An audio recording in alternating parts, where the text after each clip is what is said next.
Hari Om, Bhagavad Gita, Chapter 4, Verse 37. Jnana Karma Sannyasa Yoga. Renunciation of action in knowledge. In the last verse, that is verse 36, Bhagavan Krishna said, Avichetasi pabebhyaha sarvebhya pavakruttamaha sarvam jnana plavenaiva vrajinam santarishyasi. Bhagavan Krishna said, Hey Arjuna, even if you are the worst sinner, you can cross the ocean of sins by the boat of knowledge. That is wisdom. We have seen how reading Bhagavad Gita, at least a little bit, or one verse daily, or chanting the names of Lord Narayana, Govinda, Krishna, Madhava, whatever it is, or even drinking a drop of water of Ganges, Ganga Mata, will reform us entire. This is a surprising statement made by Adi Shankaracharya. So, we are all intelligent people. What, sir? How this can happen? These are all, okay, they have said, but this cannot happen, sir. By chanting this one nama of Lord Narayana daily morning, how I can reform? It's not possible, sir. This is the way we argue.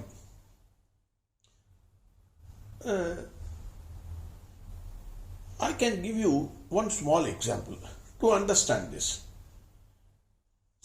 This happened some 30-40 years back. My own personal experience. I am sharing it. See, my father used to bring mangoes. Tastiest mangoes, I would say. Himam Pasant, etc. So in a box, it used to come when I was young.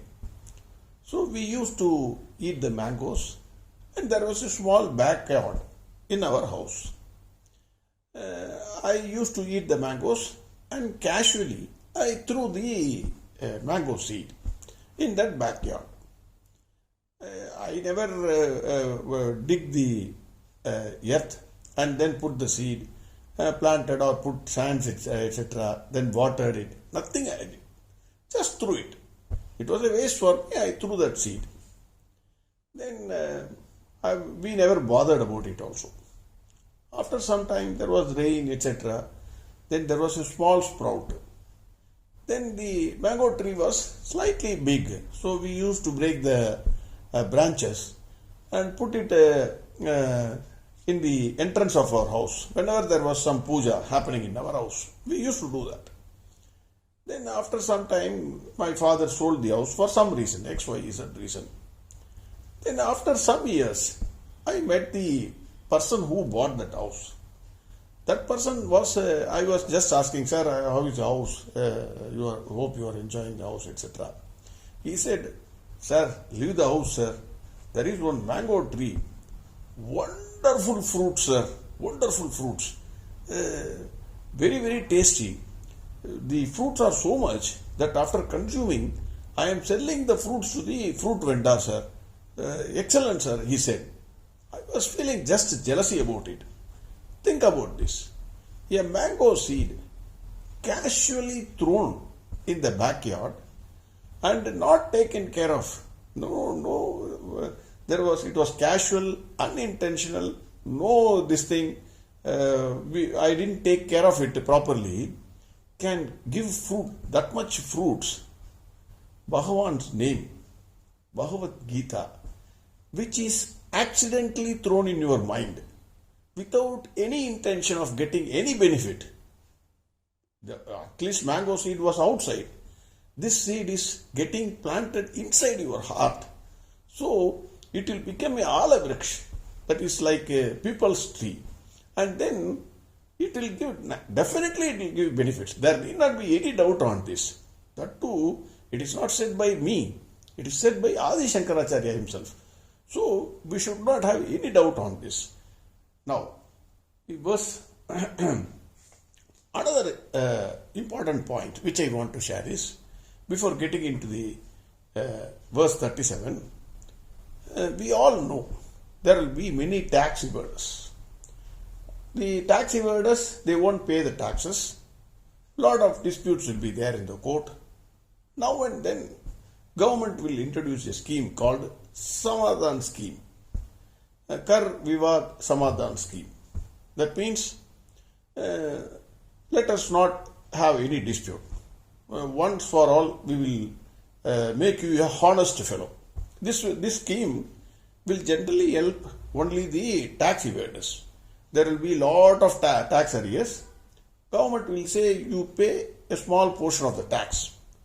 Then if you pay a small portion of the tax, the balance of tax, the penalty, the interest, the prosecution, whatever it is, everything will be, it will be written off. Nothing, it will not be imposed against you.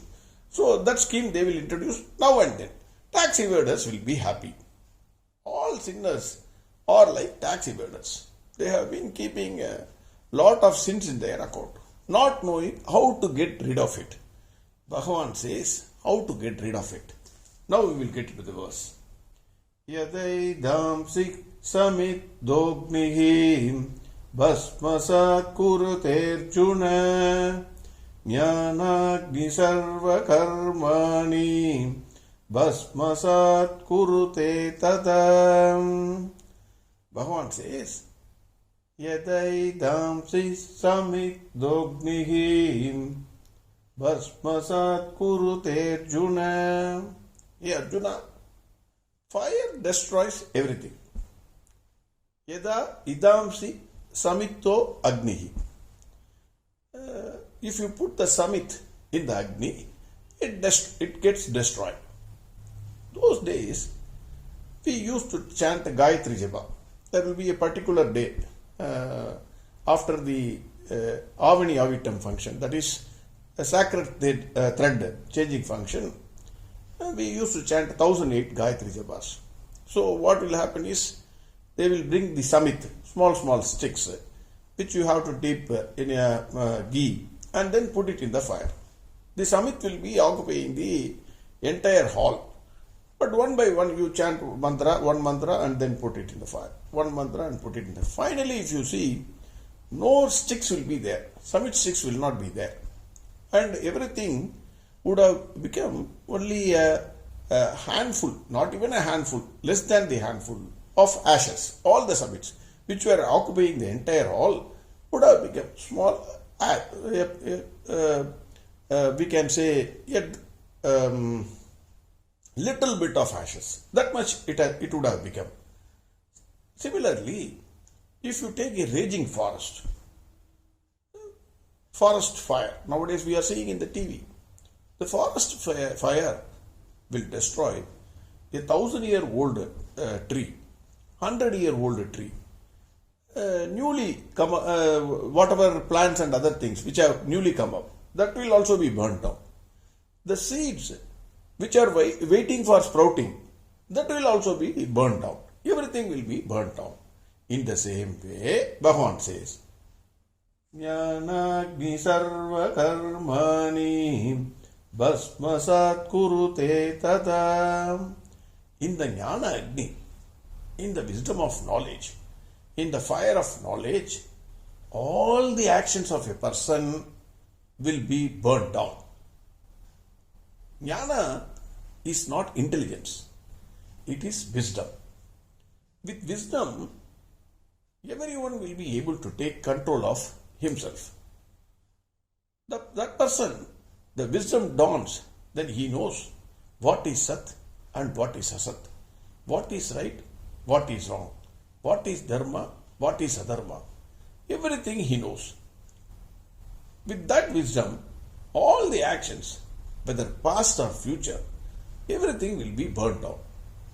Like the forest fire, even the seed which is yet to sprout will be burnt down. Even the karmas which were waiting to act on you, that will also be burnt down.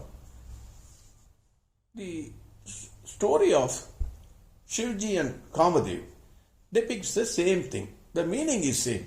Everything is picturized. In our Hindu scriptures, even Bhagavad Gita, we said, it is only a picturization of what should be done.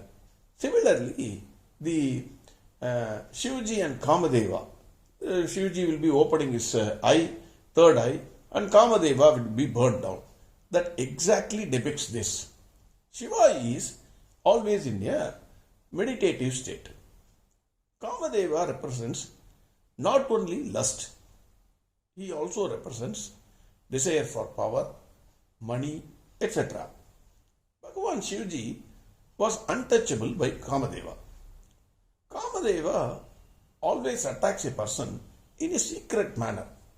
You will not know. Secretly he will enter your heart and he will become a big tree. So, when a person is not watchful on his thoughts or on his sense organs, then in a fraction of a second, he will put the seed in that person. The moment that arrow strikes, because Kamadeva is represented with a small bow and arrow, he strikes an arrow. The moment it strikes, that person will fall for that desire. It may be power, it may be wealth, it may be sex, it may be anything. He will fall for that. Kamadeva thought he can do this with anybody, whomsoever. Everybody is under his control. That was his thinking. So he tried this method with Bhagavan Shiva. Shivji is full of wisdom. His knowledge personified. Dakshinamurti. He is Dakshinamurti. When Kamadeva put an arrow on Lord Shiva opens his third eye, that is the eye of wisdom, and burnt him down completely. Meaning, he burned the desire that was tempting him, nipping it in the bud. We can call it as nipping it in the bud. Bhagavan Shivji cannot be touched by desire for anything because he wants nothing, he expects nothing. He is always in a meditative mood. The truth is, all of us has a third eye, but it is completely buried in us. With the two physical eyes, we perceive everything outside, and the desire comes in, and then we act upon that. If we use our third eye, which we have, which is there in our mind, then maybe we may be able to burn down, if not all our desires, definitely most of them. That is the suggestion. That is the suggestion by me. But Krishna says, in the fire of wisdom, in the Jnana Agni, all your actions, whether your past karmas, whether your future karmas, everything will be burned down completely. It's a kind of Samadhan scheme. That is what this verse is saying. Again the verse 37. Yadai dhamsi samit dognihi bhasmasat kuruterjuna Jnana Agni Samadhan Bhasmasat kurute tada. Next verse we will see tomorrow. Harihom Sarvam Krishnarpanamastu. Narayana Narayana Narayana Narayana Narayana Narayana Narayana Narayana